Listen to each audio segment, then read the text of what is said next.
What's up, KO Squad? Welcome back to my channel. By the way, if you're new to my channel, make sure you hit that subscribe button. And if you're a KO Squad but you haven't hit the subscribe button, you're not KO Squad. So make sure you guys hit the subscribe button because this is the best place to get information about Somaliland. I do interviews with people in Somaliland. I do vlogs of Somaliland, and I give information like top 10 things to do and stuff like that.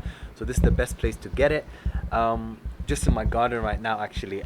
The interview, just wanted to say a couple of things about it.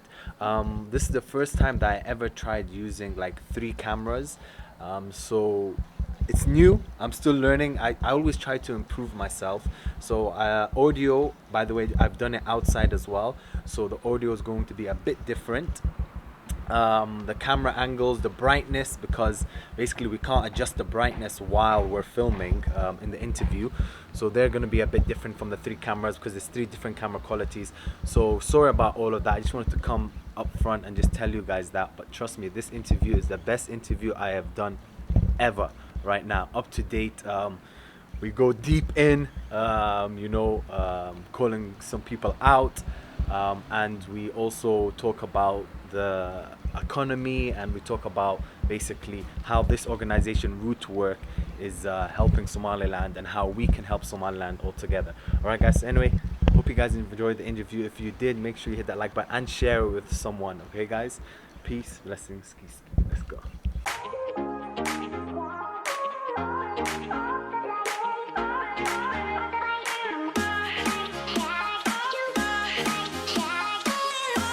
So, we are back, guys. All right, so let's introduce the 2 guests we have here. By the way, guys, I forgot to mention, this is not just a special one because of the guest, but we have some sick camera angles right now, okay? Let's go through it. So we have camera number 1. What's up? What are you saying? Hey. We got camera number 2. Hey, catching that master one. And we got camera number 3. I don't even know if you see me. But yeah, there you are. I see you. All right, guys. So anyway, we got the 3 camera angles. Let's get into our guests. So, what's up? What's your name? My name is Anwar Daud, co-founder of Rootworks. But I do want to mention that even though I'm not diaspora for Somaliland, I am a diaspora for Ethiopia. So we're still close neighbors. East African brothers. That's what I like. We out here. So yeah, Anwar Daud. My name is Yassine. I'm also co-founder of Rootworks with Anwar. I'm from Canada, but I'm originally from Hargeisa. I'm Somaliland, proud Somaliland. So hang on. So I kind of watched the documentary already. There is going to be a documentary. I've kind of spoiled it. I'm not going to tell the details though. There were 3 guys. So is it only you 2 that, like, co-founders and founders? Like, there's only you 2, or is there anyone else in Rootworks? We do. So we have a whole team. So yeah. So what's the team? Yeah, it's a whole team. Shout out the team. Shout out the team. Shout out Mahad. Shout out Hanan. Shout out Hussein. The team kind of gets bigger and smaller over time, but like... Okay. But basically the founders of Rootworks is myself, Anwar, and Hussein. Yes. So we founded the organization. Yes. Really just started off as a trip, 2017. We came here to do a road trip from Somaliland through Ethiopia, visit his family and stuff like that, Kenya, Nice. Tanzania, ending up in South Africa. Nice. Before we came, we did some research and found there's a drought going on, so we're like, you know what, let's do something positive. So we made our documentary, The Water Project, which has now gone from a research project into the organization, which is why we're here right now. Okay. Hussein was the 3rd person who was with us, but he couldn't make it currently, but he's going to be here at some point for sure, inshallah. For sure, inshallah. Okay. So You'll meet him too. yeah, that's I need to meet the whole team. You know what I mean? So okay, now what is Rootworks? Like, Okay, we know so- who Rootworks are, but what is Rootworks? Rootworks is a non-profit organization we started in 2018, March of 2018 in Toronto. We're registered in Canada. And the aim of the organization is basically to give water harvesting technologies to people in the rural countryside of Ethiopia and Somalia. We want to go as big as we can, but we're going to start off with, where we're from. So like Somaliland and Ethiopia. And the idea is just to basically give people access to clean water. We want to start with water, and then from there go to agriculture. Just make people independent, because we realized that from the documentary and from, speaking to family members and, local people on the ground, the drought comes every couple of years, and it kind of wipes off all of people's their livelihoods, whether that's their pastoralist lifestyle, they have like livestock, crops, everything that they invest into gets wiped out. to some extent every couple of years when the drought happens. So we just want to give people some access to some sustainable, clean water, and then let them grow from there. Okay. And now, how did you get the name Rootworks? Yes, sir. I think honestly we struggled to find a name for the longest time, but from the jump, our aim was to find the root cause of what the problem is here, and then like there's so many issues here that are caused by water scarcity. Whether it's poverty happens as a result of it, there's health problems as a result of it. Kids can't go to school because of lack of access to water. There's so many impacts, right? It's a root cause of an evil for many parts of the world. And if you fix that one problem for communities, that can fix a lot of things. So I guess we're working on a root problem, so we call ourselves Rootworks. So. Okay. All right, I think That's a good way to explain it. Yeah. Okay. Well, I think intro is done because we basically explained what Rootworks is. Right. But no. I want to mess around. All right, chill. I have you guys here. We've done all this setup. We're going to use it. Do you know what I mean? But okay, so we know what Rootwork is. We know what you guys do as Rootworks. Now, how long have you guys been here in Somaliland right now? Somaliland. Right now, we've been here for This trip, just over a month. We came from Kenya. We were working with some NGOs there that do some awesome work, which is in our vlog. Check it out. And they it's gonna be just below right here, right? I always wanted to do that. Like, is there a clickable? It's not clickable, but it's there. Yeah. Okay. Okay. I'll So try to that put it shows there. that. But we've been here for about a month. Our plan is to be between here and Ethiopia over the next year. Okay. We've been here. Things have kind of been going very slowly, but honestly, alhamdulillah, just like from today, it looks like things are picking up. So yeah. All right, let's talk slowly. So obviously, as you guys know, I have explained actually in the Q&A, which I've just posted today. So make sure you go watch it. Things here move very slowly. Would you agree? Absolutely. Okay, now, if you could explain how they move slowly, and then maybe you can explain how they can move faster. Or maybe that's a tough one for you because obviously how can I definitely have some ideas. yeah. Actually, from an outside diaspora, from like not even from Somalia, I think it's good to get. So, Outside like, perspective. how has it been slow? Has it been slow? What has been the struggles, the challenges? The biggest challenge right now has been just simply registering us as an NGO here, as an international NGO. We came here on the 22nd of September. Today, as we film this video, is the 3rd of November. We still are not registered. We've had our documents and everything for over a week. And for the past 7-8 days, I've been chasing one person at the Ministry of Water to sign a paper, and then we can take it to another ministry, and then we're good to go. Yeah. So it's just this one person doesn't answer their phone calls. There's just like, I mean, I don't want to put them on blast. I'm not going to say any names. No, of but course.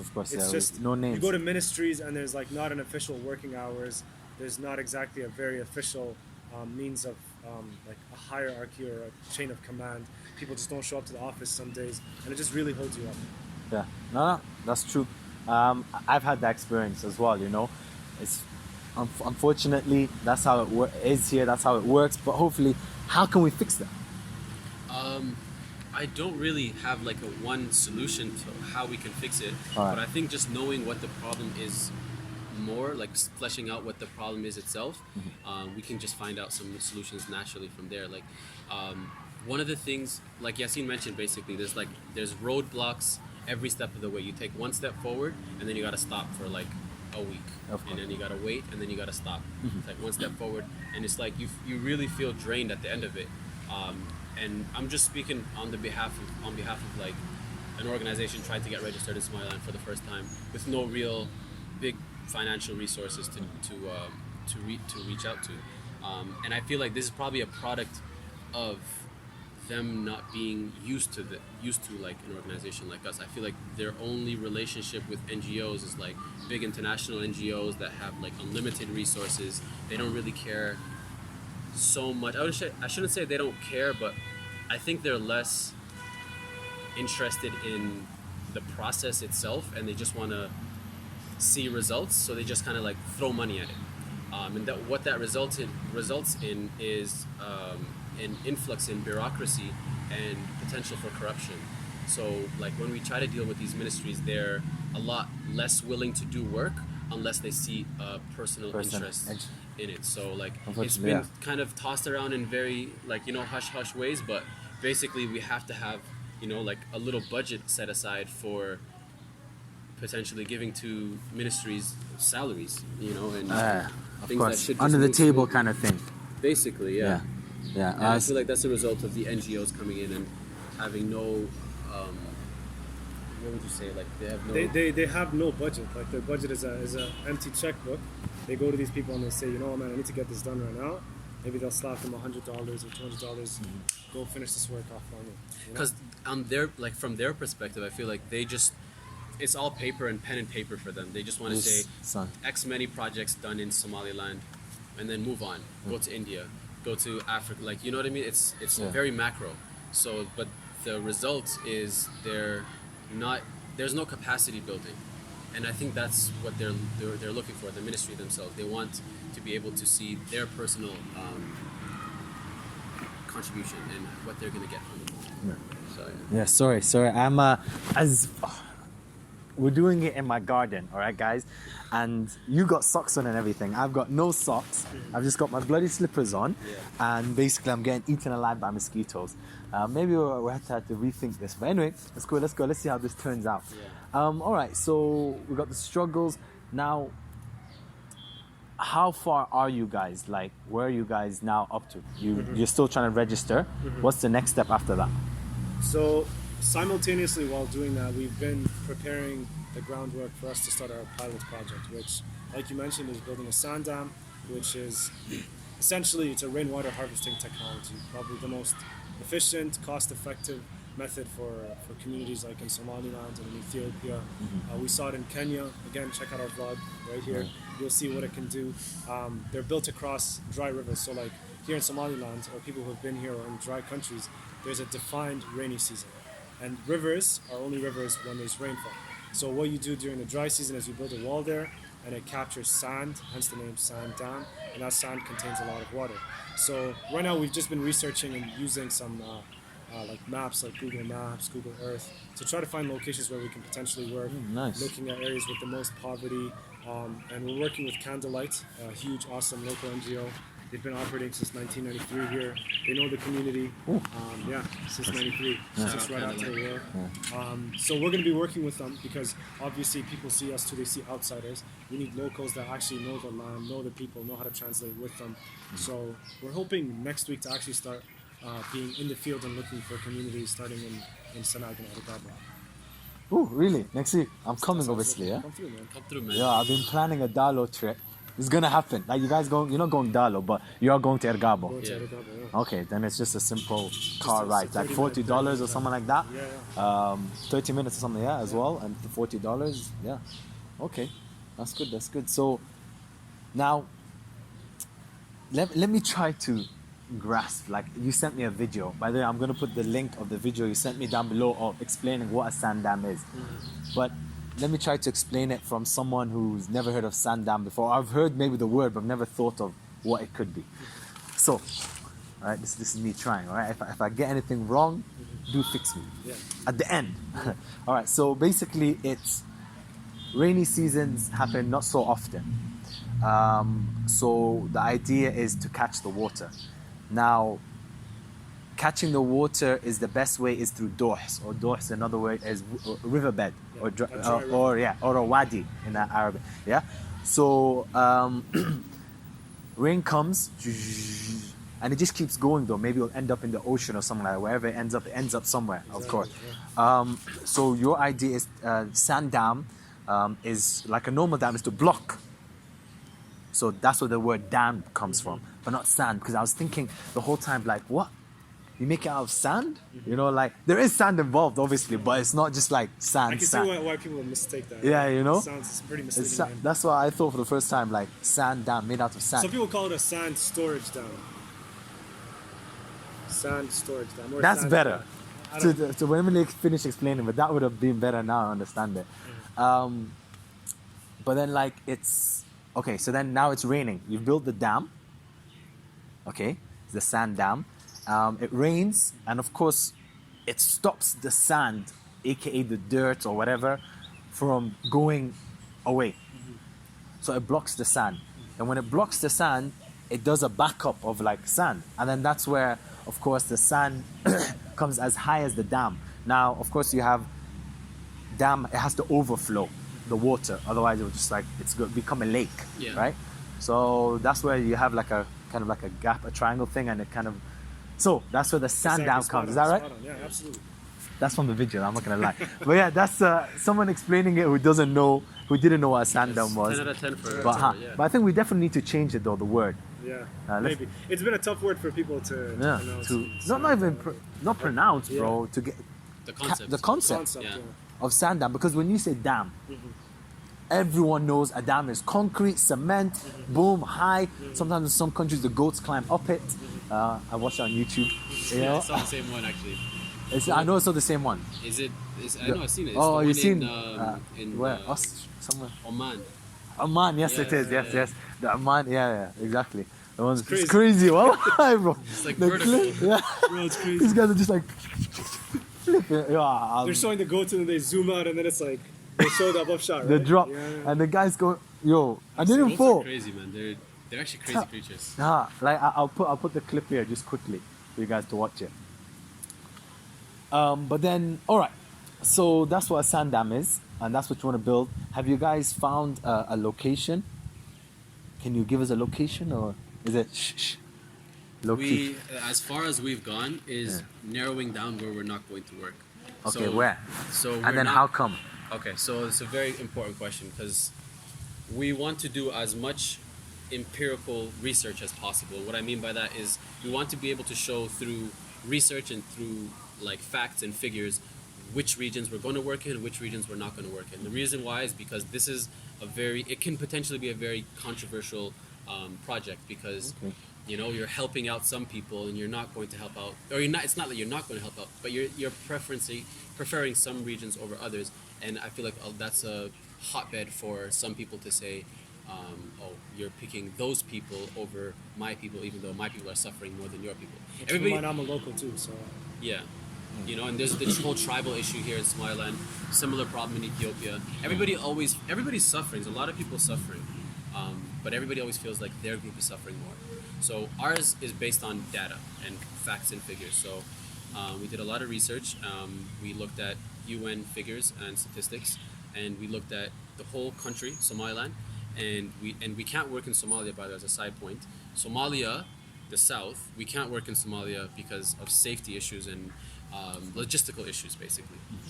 It's impossible for us to work there. Because will have to be working on the outskirts and outside, which is of course not as protected as Mogadishu or the inner And even cities. Mogadishu itself is like, Yeah, it's not exactly that the safe. UN's Yeah. based out of the airport. Like they can't even leave the city. Oh, they're in the Can't airport. even- Yeah, man. Oh, Their offices, they don't have any actual offices. In- At least to my knowledge, from what I last heard.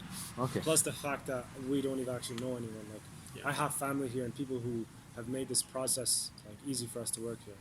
yeah. Of course. So not. that's why we can't work in Somalia. Yeah. And so we looked at just Somaliland, and we broke it up into the different geographical regions. So there's Audal, Wukuyu Galbed, there's Togder, Sanag, and Sol. Those are the 5 regions. We're not going to work in Wukuyu Galbed, and we're not going to work in Audal because those 2 regions are not even, they're like 1/3 or 1/5. Sorry, 1/3 and about 1/6 of the amount of need. So we did a needs assessment. Yeah. And the They're percentages, pretty built, pretty like set, basically. Yeah. They were impacted by the last. they drought weren't much. as impacted.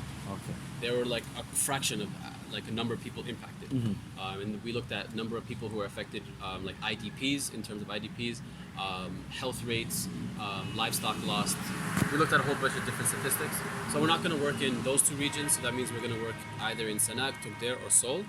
And within those regions, we looked Which is at still a huge part of the country. more than half of the country. 60% of the country in terms of size. Okay. Now, yeah. yeah. All right. So you were talking about actually that, which reminded me, and then sand dam. You're trying to block the water, but recently we've had this cyclone or like this flooding, over flooding, and things like that. So there's obviously surplus of water at the moment. Of course, there's droughts, but at the moment, there's surplus of water. In which area again? I think it's just the coastal areas. No, it's in. In the south. The No, flooding it's is not happening south. It's in the middle. It's in the middle of Beledweyne. Somalia. Beledweyne. Beledweyne, yeah. Beledweyne, yeah. So Yeah, in Somalia. In Somalia, yes, yeah. Or is it in Puntland? Because middle is No, it's Puntland. Beledweyne. I don't know if Beledweyne is in Puntland, but I know the place is called Beledweyne. Okay, I'm not sure as well. Which But area? where that is, I don't know. I Yeah. just saw Beledweyne appeal online. Okay, so now there's over flooding of water and things, which global warming is happening. So these things can happen, you know. Basically, what am I saying is, how's the sand dam? Can the sand dam? I don't know. Can the sand dam help with that problem? Now I'm thinking maybe how it works is you build a sand dam. Which what does sand dam do? Provide water. What does provide water does? Grow trees and plants and da da da. When that grows, that prevents flooding. You know, over flooding maybe because it will suck it, or at least mudslides and things like that. Is that true? Am I close, or sand dams got nothing to do with over flooding? No, I think you're right. It does. So there's two answers, I guess, 2 points. Would it cause less of an impact a cyclone if that hits? No, not really. Okay. Because that's like a huge, severe rainstorm. But when you have a lot of trees, like you can see this garden around us, if this area had a lot of water come, it would flood a lot less, like way slower than outside when there's no trees. So your point about saying where a sand dam is, there's a lot of trees, a lot of vegetation. If there's severe rainfall, almost a lot of that is being captured. But that's as a result of the trees that we're going to plant that are being watered by the dam. Do you see what my point is? Yep. Versus a cyclone, if it's a severe storm, then a vegetative area with a lot of trees is good, but a dry area, like you said, is bad. There's more flooding there. You're absolutely right. Okay. But I don't want to say like, yeah, our sand dams can stop cyclones. I don't want people. The point I want to make was so sand dams are a part of a larger concept, which is water and soil conservation, and a part of that is tree planting and just basically taking care of the environment and letting plants grow. Plants are proven, like trees and grasses, are proven to slow down floods. Right? Floods are more places that are more prone to flooding are places that are overgrazed and the land is flat, right? Because if water, think about it, if water rains, right, there's a lot of rain happening, obviously water will go downhill. If there's nothing to stop it or slow it down, it's just going to flood and wash everything out. And that's going to mean the soil, that's going to mean whatever, houses, people's cars, you know, these things happen. But what can stop that is plants, trees, different plants basically that are rooted into the ground. That's going to let the water settle for a short while. It'll slow it down and let it sink down into the water table. So I mean, this is a part of, even though sand dams won't be the thing that stops like flooding, it's a part of a larger process which helps with that. All right. I think, sorry, just to add to that point, No worries.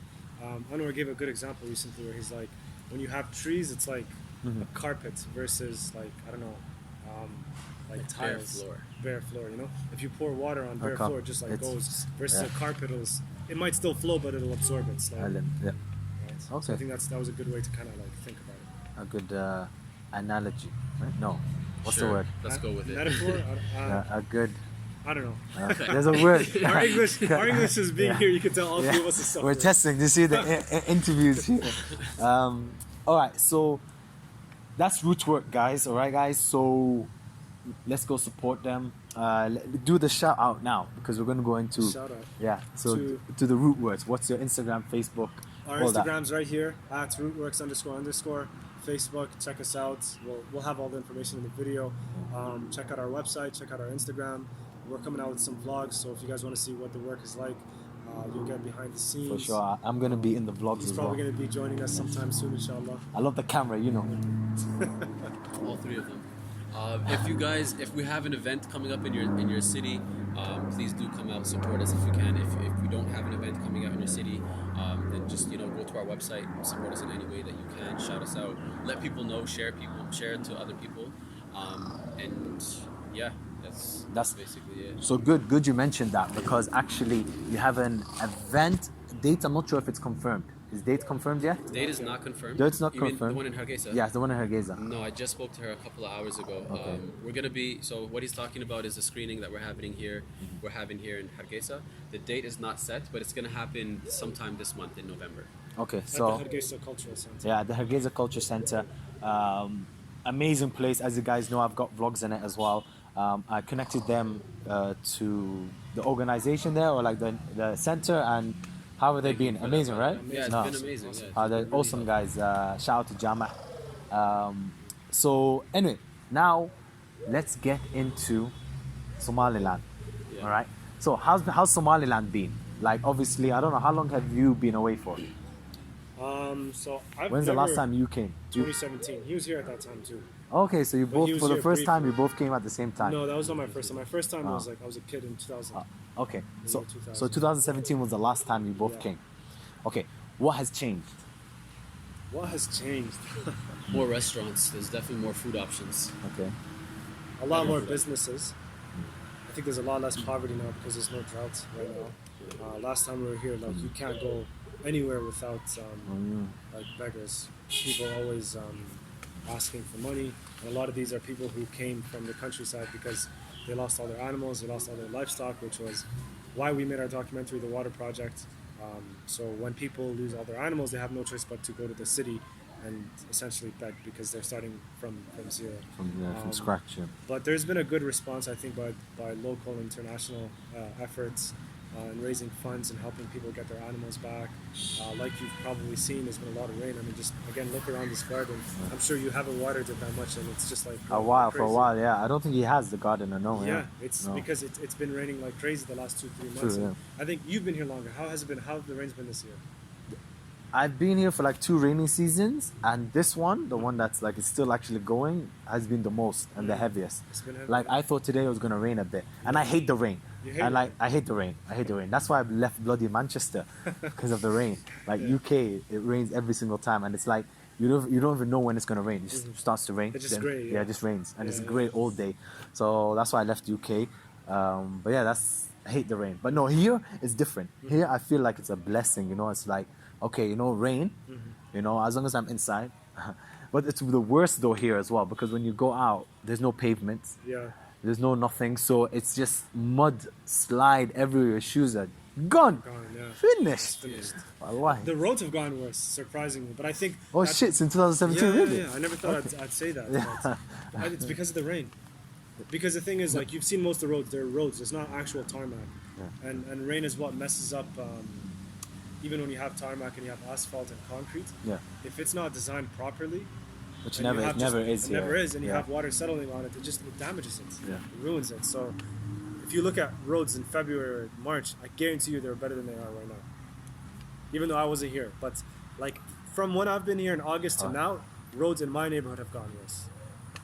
Yeah, you're Holden Hills, right? Holden Hills, Yeah, and they're kind of newish as well. It's a There's- new area too. yeah. There's not that many people there. You've Exactly. seen it's in the middle of nowhere. it's dead, bro. Hey man, that's my hood. Right? Only I can say that.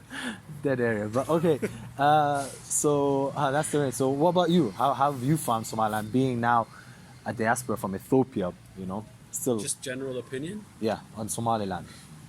I mean, it's one of the like best places I've ever seen for business. Like I don't think there's any other place where you can start with whatever your business idea and have such little resistance for your to go to full term. So in terms of business, it's definitely one of the best places I've ever seen.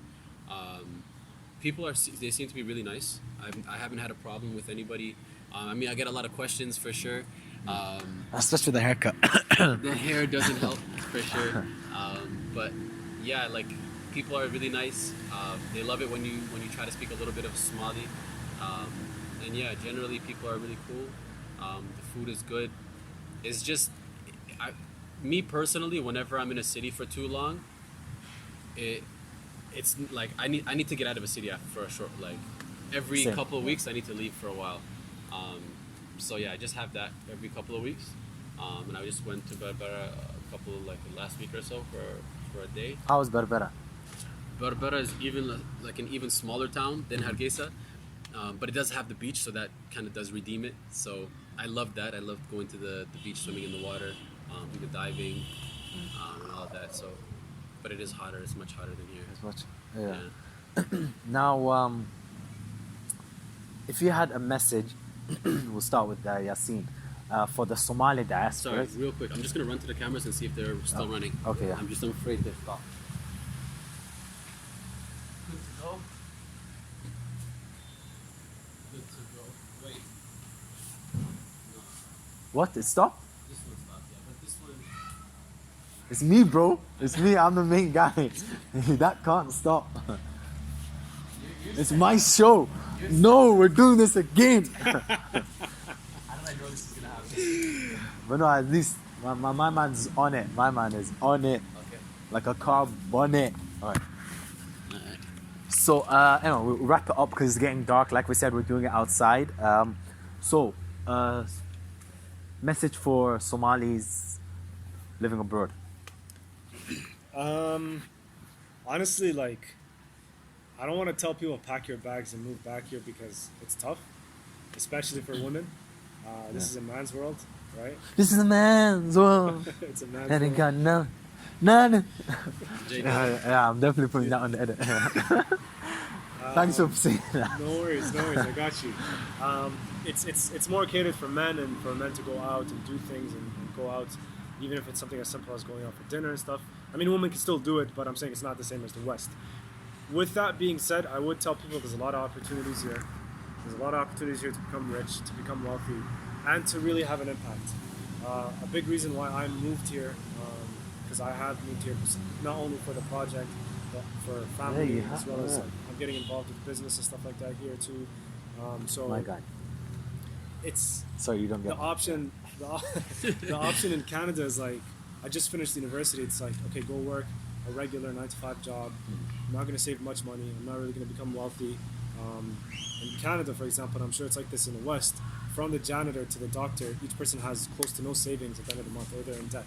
Because the janitor maybe takes the public transit, but then the doctor or the rich surgeon has like an Audi, a BMW that he's leasing, an 8-bedroom mansion. So at the end of the month, everything is like gone. So long story short, the point that I'm making is, I feel like people have an opportunity to make something and do something meaningful here, whether that's again, becoming rich for yourself and wanting to do that to support your family and to support people here, local economy, or if that's doing NGO related work, because with your average nursing degree or your average engineering degree or IT or something, when you'd be doing something small in Canada, you can change lives here, like a lot of people's lives. People really need a lot of help here. from all aspects. Even if you're not a doctor or whatever, or a Exactly, teacher, exactly. even bringing a business here is helping the It's country a with the huge economy, impact. and it's a big impact. Yeah. It's a big Even more arguably, you can say than like just throwing money at it in terms Yeah, of yeah, like, Yeah. absolutely. donations. Donation wise, yeah. People don't Start need your some- money here; they need your skills. That's what One- people need here. Exactly. Education and your skills. 100%. So that's why I think we should start a movement like Ghana. I think I mentioned it somewhere. They have something called the Year of Return. So to 2019, the Year of Return. So a lot of people have returned. But you know, Somaliland's not ready for that. I can say that 100%. They're not ready for everyone to move back now. But I think what we can actually push for, and we should try to go for, is the kind of Somaliland skill share. Wait, this is not copyright because this is not sponsored by Skillshare, right? But you know what I mean. So like, just like come back even for a month, Yeah. 2 weeks, whatever, and just offer your Contribute. skill, Yeah. contribute. Yeah. Don't move here. I'm not telling you to move here. If you're not ready to move here. And I still, before you ask, Anwar, and I still think, despite like losing my mind so many times here, of boredom, boredom, like yeah. I mean, I lived the last 2 years alone, and then now I'm with so many families here. Typically, there's so many people in one house. You know, so I'm around so many people. Your routine is the same every single day. Despite all of that, and being insanely bored, I'm still happy I've made the move, because like I'm doing something on a daily basis that I enjoy, Yeah. and something that I know I'm going to have a huge impact, that I hope I'll be rewarded by Allah for, and Inshallah. it's, I think, worth the sacrifice. I mean,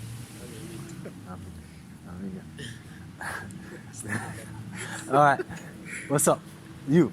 What have you got a message for people? Now, you just for people, general, not Ethiopians, not Somalis, just like everyone, tourists, everyone, people. I would in say the that world. I would just piggyback on what he said and just keep on the same message. Come back. Like, I think Africa is turning a new leaf. On like the macro scale, just talking about the whole continent. Yeah. I don't know if I probably mentioned this in like previous Q&As, but I was at a youth UN youth led conference Okay. So Can make the background. it had a huge impression on me, and like it was extremely influential to my mindset to think like Africa is not what we think it is from the West, because you have to realize you're being fed a specific narrative about Africa, and you have to be conscious about where that narrative is coming from and what are the ends to that narrative. Yeah. And without getting too much into like conspiracies and all that, but just come see Africa for yourself. You know, wherever your country is, wherever you're from, south, east, north, south, central, come see your own homeland. It's not what it was when your parents left it. You know, every 100%, country has yeah. progressed to a certain agree. degree. Do your research, obviously, do your due diligence, but yeah, come home. Come see your home. All right, I think we're gonna wrap it up there because the adhan's calling. Yeah. The adhan basically is a call to prayer. It's Maghrib time. So yeah, we're having up because then like in 5 minutes the second one is going to call as well. So let's end it there. I want to say thank you so much, guys. Adiad Mahasente or Amasaganello. You know, Please, okay. you know, I feel so warm right now. Let's go run at the mark. I didn't expect that. yeah, don't worry. I speak. If you spell, you're a bit. I think Italian, Ethiopians. No Italians in Ethiopia. No, like. We fought the Italians. Before, okay, but you don't. There's no like even a few words that are a little close to Italian or anything. There's a few words, yeah. There's a few words. Yeah, Thank you. Yeah, there's a few words. there's a few words. So yeah, so grazie. Prego. For Italian. All right, so we're gonna end it. Thanks so much, guys, for watching this video. Thank you for coming on. Make sure you guys check out their channel, YouTube channel, and all their social media will be down below. And also make sure you guys hit that subscribe button. Yeah. And what else should they do? Hit this. And what Road else? to 10K, guys. Yeah. K Oh, yeah. road to 10K, right? Road to 10K on Instagram. Come on. Let's get that. 10K on Instagram. Let's get there, guys. And we're going to get more awesome vlogs, more awesome interviews, everything. Yeah. All right, guys. So we're going to say peace, Peace. blessings, ski, ski.